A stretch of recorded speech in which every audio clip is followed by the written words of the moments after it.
Ronaldo Messi भन्छौँ अनि Messi र रोनाल्डो छापेको तपाईँको टी सर्ट कत्रो सगौरव है, आमा बाउलाई झिजो गरी भए पनि त्यो टी सर्ट लगाएर जान्छ नि त खेल्नु, जाँदैन हाम्रो विद्यार्थी। हो त।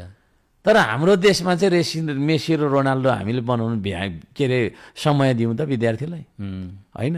6 दिन पढ, 1 दिन मात्रै छुट्टी हुन्छ स्याटरडे, त्यो दिन तेरो लुगा पनि धो होइन, अनि त्यहाँनिर दिएको त्यो होमवर्क पनि गर भनिसकेपछि उसले 5 मिनट फुटबल खेलेर मेस्सी र रोनाल्डो बन्छ?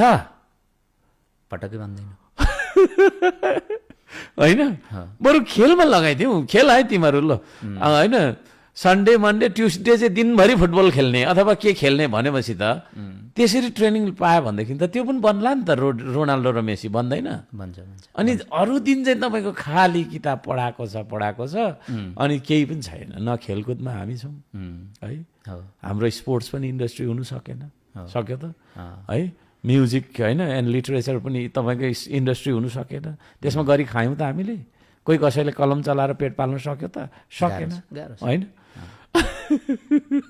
त्यसले गर्दाखेरि चाहिँ रेस्ट अफ द तपाईँको चाहिँ डेज 4 डेज चाहिँ हामीले विद्यार्थीलाई होइन कला सङ्गीत खेलकुद होइन उत्पादन निर्माण आविष्कार के हो, श्रमदान, माटो छुने काम यस्तोमा लगाउनुपर्छ भन्ने हाम्रो चाहिँ अवधारणा हो। र हाम्रो पार्टीले ल्याउन चाहेको सबैभन्दा ठुलो क्रान्ति चाहिँ होइन यही एउटा क्रान्ति हो, यहीँबाट सुरु गर्नुपर्छ। गजब।